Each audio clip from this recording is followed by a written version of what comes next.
This video is designed to help people with neuropathic pain understand what is happening to them. Through the experiences of the 4 people featured, the video shows how people are able to live with neuropathic pain successfully and lead fulfilling lives.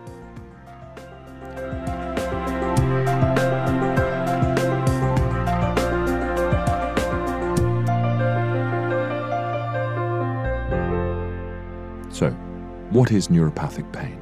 Neuropathic pain is a special type of pain caused by damage or malfunction within the nervous system, in particular that part of the nervous system which is responsible for transmitting pain information.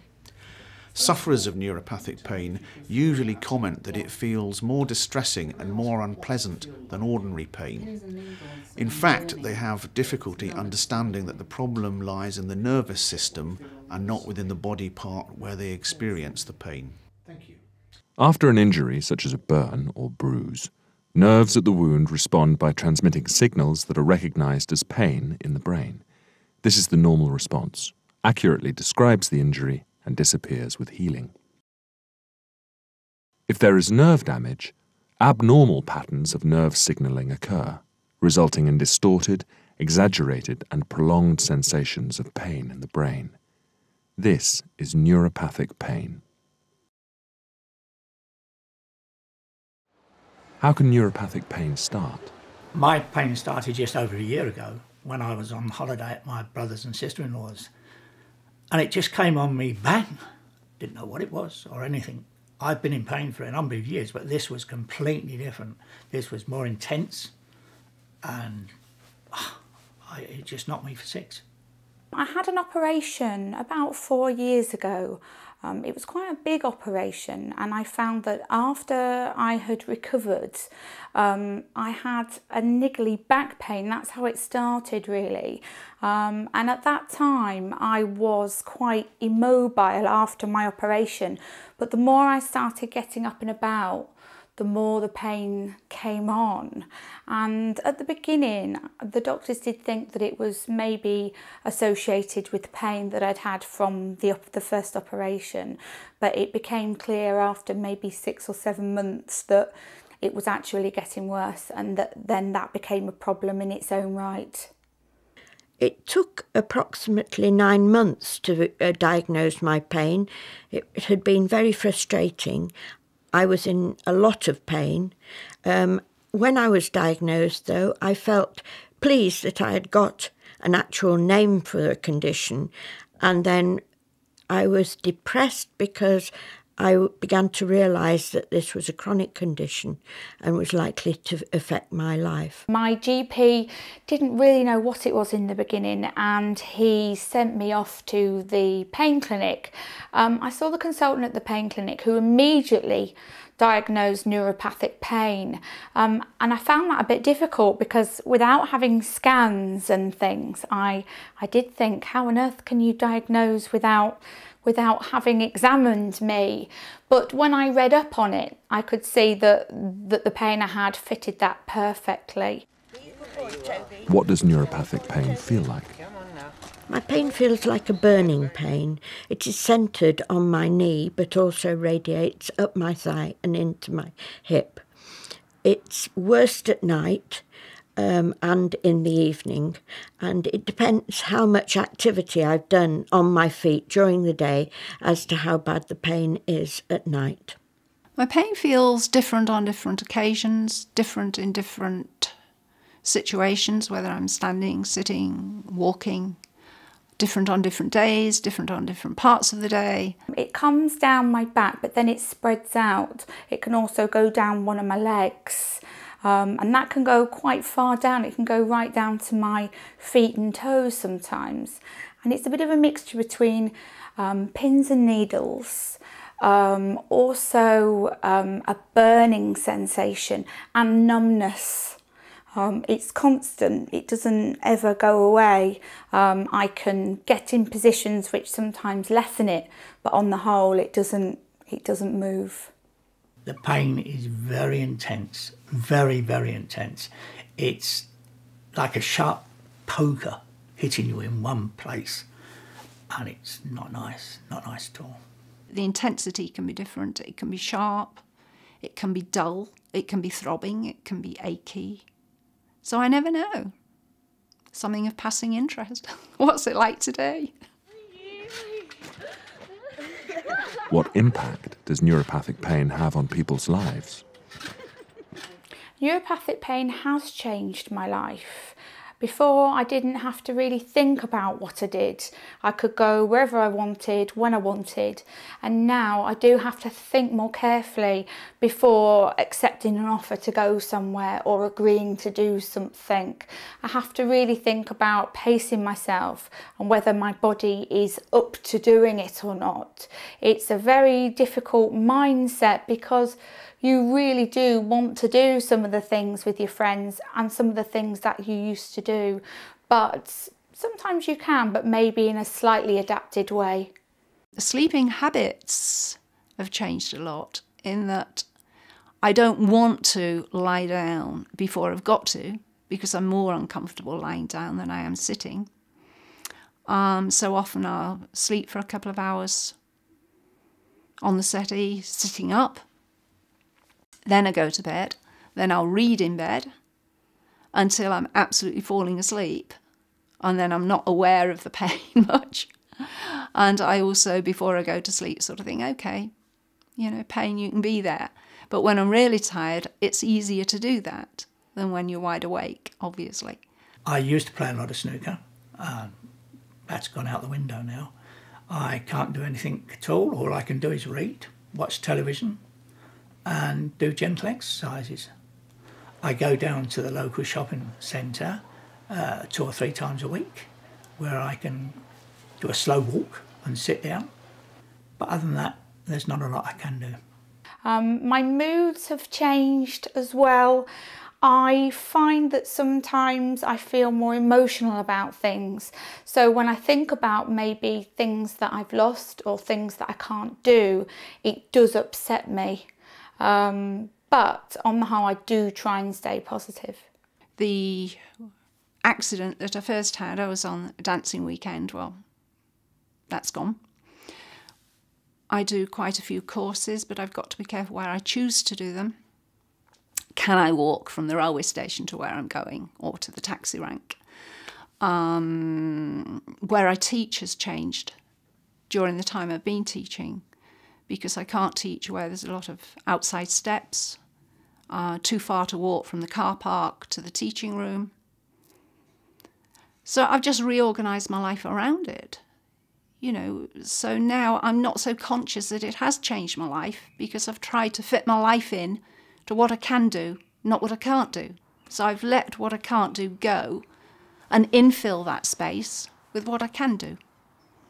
So I'm not so aware of that any longer. Hello, Mr. Williams. Hello. No, my name's Catherine. I'm one of the pain nurses. There are a range of pain management options available to people with neuropathic pain. What works for one person won't always work for another. So, trial and error and an open mind seem to be the best way forward for most people. I think the first thing before we can plan any treatment for somebody with neuropathic pain is to listen to what the patient is telling us about their pain, how it feels, how long they've had the pain for, and any concerns and anxieties they have about the pain. I think then we need to give a full explanation and lots of information about the pain to help patients understand it better. And this will also help people be more involved in making any decisions about their treatment. Treatment for neuropathic pain could involve analgesia, but it could also involve many other techniques which are all part of self-management. Linda Simpson is a clinical pharmacist who gives advice on pain management using analgesics. Drugs used to treat neuropathic pain are different from traditional painkillers.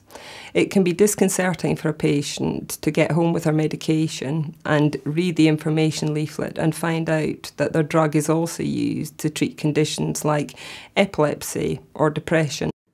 Drugs of this type are started at a low dose.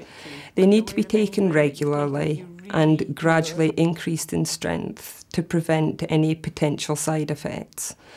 Along with these drugs, some patients take what we would consider to be traditional painkillers. These can range from things like paracetamol or codeine up to drugs like morphine. Some patients, however, choose to manage their pain without any pain relief at all. I take gabapentin 4 times a day. This was originally prescribed to stop my leg jumping all the time, but it also works with other pain medications to help control the pain.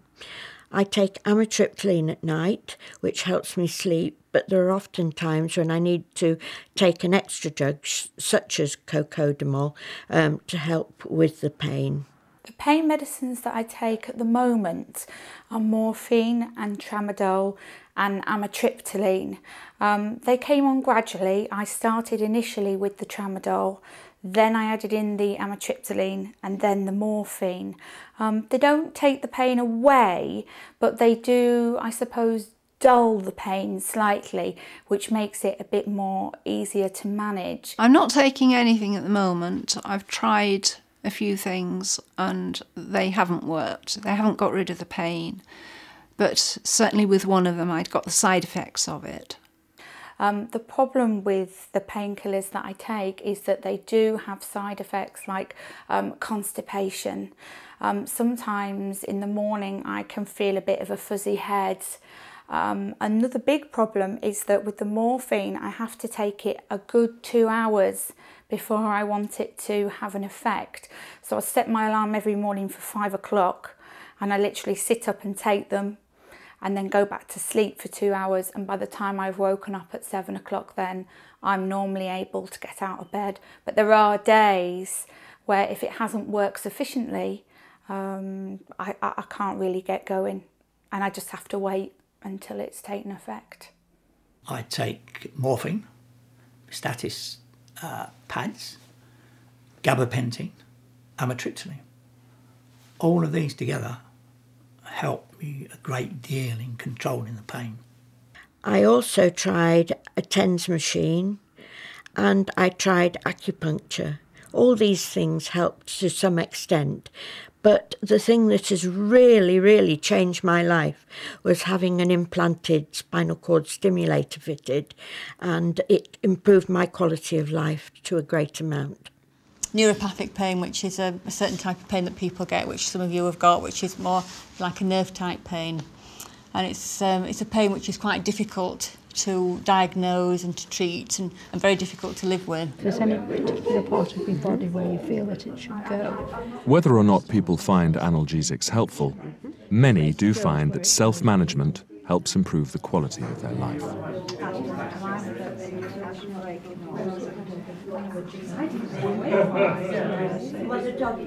I think self-management is really the key to living with neuropathic pain. It's very important to get as much information from as many different sources as possible. This will help you to be involved in any decisions which are made about your pain management. It's also very important to stay as active as you can and to make a real effort to stay in touch with friends and family, and also to think about joining support groups and self-help groups. And it's really looking at things that you can still do rather than things that you can't do. The most important thing I find that relieves my pain is using the Alexander technique. Working with that on myself and also having lessons with other teachers is tremendously helpful. And if I'm walking some days at its worst, then 6 steps and I'm in trouble. And if I think of the technique, sort my lower spine out, and then I can go a little bit further. And I keep coming back to that, coming back to myself, how I'm using my own body to get me to move further. Gentle exercise, resting, hot pads, cold pads. I think it depends on the person of what helps them, and they're the type of things that help me. I get a lot from Action on Pain. First of all, I think it's meeting other people in a similar situation to myself And that's always good, because you don't feel you're the only one in this world that's having to cope with something, and you can swap and exchange ideas and what works, what doesn't work, things like that. For the past year, I've been using more homeopathic remedies and more things that I can do myself. I attend 2 groups. One is an Action on Pain group. Another one is called the Positive Care Programme, and they are both looking at ways that you can help yourself. I have tried acupuncture. I do regular meditation. My mind is really open to try anything, and what I've discovered really is that I have to lead it. It is all about me. At the beginning, I wanted very much people to come and help me, but I think now that if I need the help, I have to go and seek it out. Meditation is also helpful. I found that was something I had trained in before I got the chronic pain, and I found that's something else that I can call upon.